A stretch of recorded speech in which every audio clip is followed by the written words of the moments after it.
अस्सलाम वालेकुम रहमतुल्लाहि व बरकातुहू। इसमें मोहम्मद ज़ुबैर हज़ारवी और मैं अपने डिजिटल चैनल पर आपको खुश आमदीद कहता हूँ। नाज़रीन किराम, उम्मीद है तमाम अहबाब खैरियत के साथ होंगे। अल्लाह ताला आपको हमेशा खुश और खुर्रम रखे। अभी मौलाना मुआविया आज़म साहब का एक मेरे पास वीडियो क्लिप आया है हालात हाज़िरा के मुताल्लिक़, तो वो मैं आप तक शेयर करता हूँ। और इसके साथ साथ मौलाना फज़लुर रहमान दामत बरकातुहुमुल आलिया की हुकूमत के साथ एडजस्टमेंट के हवाले से भी मेरे पास कुछ न्यूज़ आई है, उस बारे में भी डिस्कस करते हैं।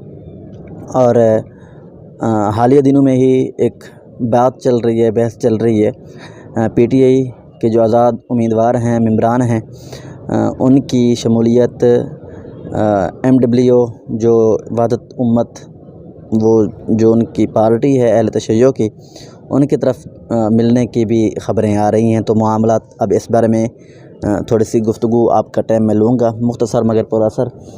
नाज़रीन करम, जहाँ तक बात यह है कि जो लोग ये एतराज़ कर रहे हैं कि उनका एतराज़ भी हम सोल्व करते हैं कि मौलाना फज़लुर रहमान अगर शियों के साथ इत्तेहाद करता है तो वो ठीक है, अगर इमरान खान शियों के साथ इत्तेहाद करता है तो वो गलत है, और वो ये क्यों।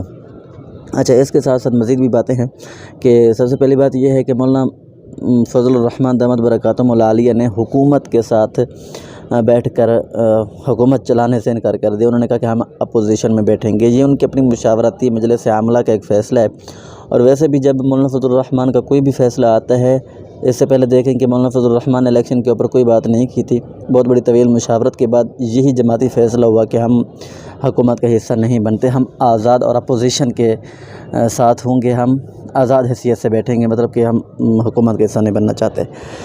तो देर तक जो है ना, लोगों को मौलाना की समझ नहीं आती। फिर जब समझ आती है तो फिर सर पीटते हैं कि भाई है, वो बात मान लेनी चाहिए थी, ये बात मान लेनी चाहिए थी। अगर देखेंगे 2018 में भी मौलाना फज़लुर रहमान साहब ने इसी तरह कहा था कि नवाज़ शरीफ को, ज़रदारी साहब को, कि भाई आप ऐसे करें कि हुकूमत के लिए अदम एतमाद और इस तरह इस हुकूमत को बनने ही न दिया जाए, ताकि पाकिस्तान का जो मुस्तक़बिल है और पाकिस्तान की सालमियत को ताकि ख़तरा ना हो।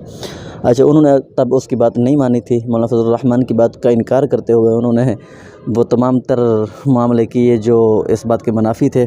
बहरहाल उन्होंने उस वक्त ना माना, फिर वो पछताते रहे कि भाई हमने मान लेना था, हमें मौलाना ठीक कहते थे।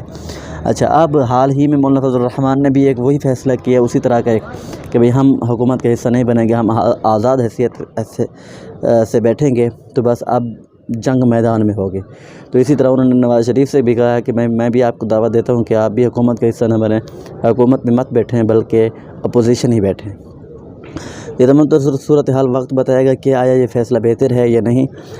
तो अगला स्टेप जो है मौलाना मुआविया आज़म साहब का। और अच्छा, इससे पहले कि वो लोग कह रहे हैं कि जो लोग पीटीआई से मोहब्बत करते हैं और जेयूआई की उनके दिल में नफ़रत है, कि भाई कल 2002 में मौलाना फज़लुर रहमान ने ये फ़ैसला किया था, मुत्तहिदा मजलिस अमल बनाई थी, उसमें तो शिया थे, क्या उनके शिया आब ज़मज़म के साथ धोते हुए हैं और हमारे शिया जो है नापाक हैं। तो मैं आपको एक लेटर दिखा रहा हूँ कि 2002 में मुत्तहिदा मजलिस अमल के प्लेटफार्म के ऊपर शेयर हुआ था, और उसके ऊपर वहाँ साजिद नकवी के भी दस्तखत मौजूद हैं।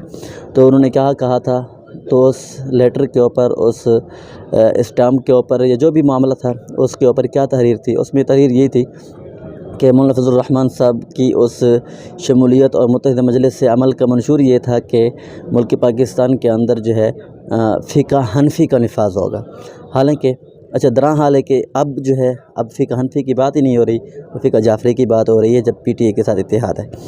दूसरी बात ये थी कि मौलाना फज़लुर रहमान साहब ने कहा था कि भाई ये जो मामला चल रहे हैं कि यहाँ पर मुल्क पाकिस्तान की सालमियत और बक़ा के लिए मुल्क पाकिस्तान में इस शक को भी तस्लीम करना होगा कि जो शक 73 के आइन की है, वो पाकिस्तान की सालमियत के लिए बेहतर और उसकी तरक्की के लिए भी बेहतर है।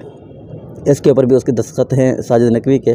और इसके बाद एक और फ़ैसला था जो बहुत बड़ा इम्पोर्टेंट था, वो ये कि हज़रत सैयदना सिद्दीक़ अकबर जो खलीफ़ा अव्वल अमीरुल मोमिनीन हैं, खलीफ़ा सानी हज़रत उमर फ़ारूक, खलीफ़ा सालिस हज़रत उस्मान गनी, और खलीफ़ा राबे हज़रत अली अल मुर्तज़ा, और हज़रत अमीर मुआविया अमीर शाम रज़ी अल्लाह ताला अन्हुम अजमाइन रिज़वानुल्लाहि ताला अलैहिम अजमाइन, इनके बारे में कोई भी हर्ज असर नहीं की जाएगी, इनकी दिल जान से तकरीम की जाएगी, इज़्ज़त की जाएगी।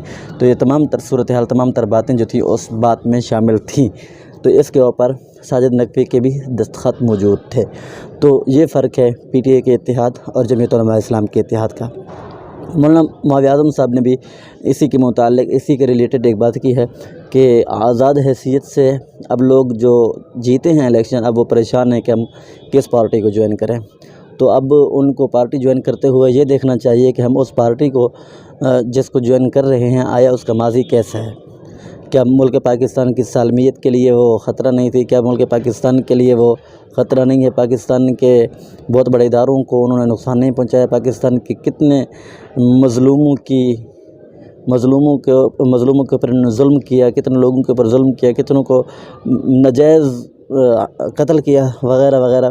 تو اب ضروری یہ ہے کہ اس بارے میں مکمل سوچ و بچار کے ساتھ عمل کرنا چاہیے۔ تو مولانا معاویہ اعظم کا پیغام، مولانا فضل الرحمن دامت برکاتہ علیہ کی کاوش، پی ٹی آئی کا اور مولانا کا شیعوں کے ساتھ اتحاد کا فرق، یہ تمام چیزیں آپ تک پہنچ گئی ہیں۔ اگر آپ اس ویڈیو سے اتفاق کرتے ہیں تو اس پیغام کو آگے بھی شیئر کیجیے۔ ملاقات کریں گے کسی اگلی ویڈیو میں، تب تک کے لیے اللہ حافظ۔